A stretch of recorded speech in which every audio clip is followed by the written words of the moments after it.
Hello everyone, আসসালামু আলাইকুম। Welcome to my new blog. আমার একমাত্র ননদ জামাই আসছে খুলনাতে, তাই আজকে তাকে ডিনার করার জন্য বাইরে নিয়ে যাচ্ছি। তো ব্যাড লাক আমাদের, আমরা ফার্স্টে গিয়েছিলাম ফোর সিজে, তা ওইখানটা বন্ধ ছিল। তারপর আসলাম আমরা জেসকোতে কাবাব খাওয়ানোর জন্য, সেটাও বন্ধ ছিল। কি আর করব, এখন আবার চলে যাচ্ছি আমরা সিসি আরবান প্লেট। এখানকার খাবার অনেক মজা, আমি অনেক রিভিউ দেখছি।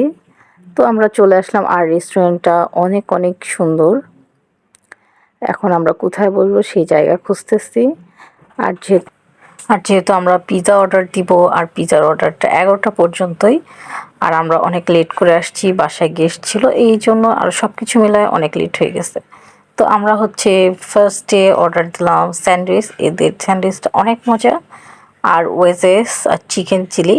এত ঝাল লাগছে চিকেনটা, বাট মজা লাগছে। আর আমার ননদ জামাই তো অনেক মজা করে খাইছে, আর সামিমও অনেক মজা করে খাইছে। রেস্টুরেন্টটা আমরা অনেক ভালো পাইছি। এত খোঁজাখুঁজির পর ভাবছিলাম বন্ধই হয়ে গেছে, তা মাশাল্লাহ রেস্টুরেন্টের খাবারটা অনেক অনেক মজা। তারপর খাওয়া দাওয়া শেষ করে এখন আমরা আরেকটা স্যান্ডউইচ অর্ডার দিলাম, কারণ স্যান্ডউইচটা এত মজা লাগছে। আর আমার শাশুড়ির জন্য একটা নিয়েছি। আর তারপর পিৎজা চলে আসলো, পিৎজা খাইলাম। আর ড্রিঙ্কসগুলোও অস্থির ছিল। খাবার দাবার 100-এ 100, সবাই আমরা মজা করে খেয়েছি।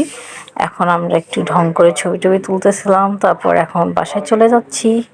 সবাই ভালো থাকবেন, আল্লাহ হাফিজ।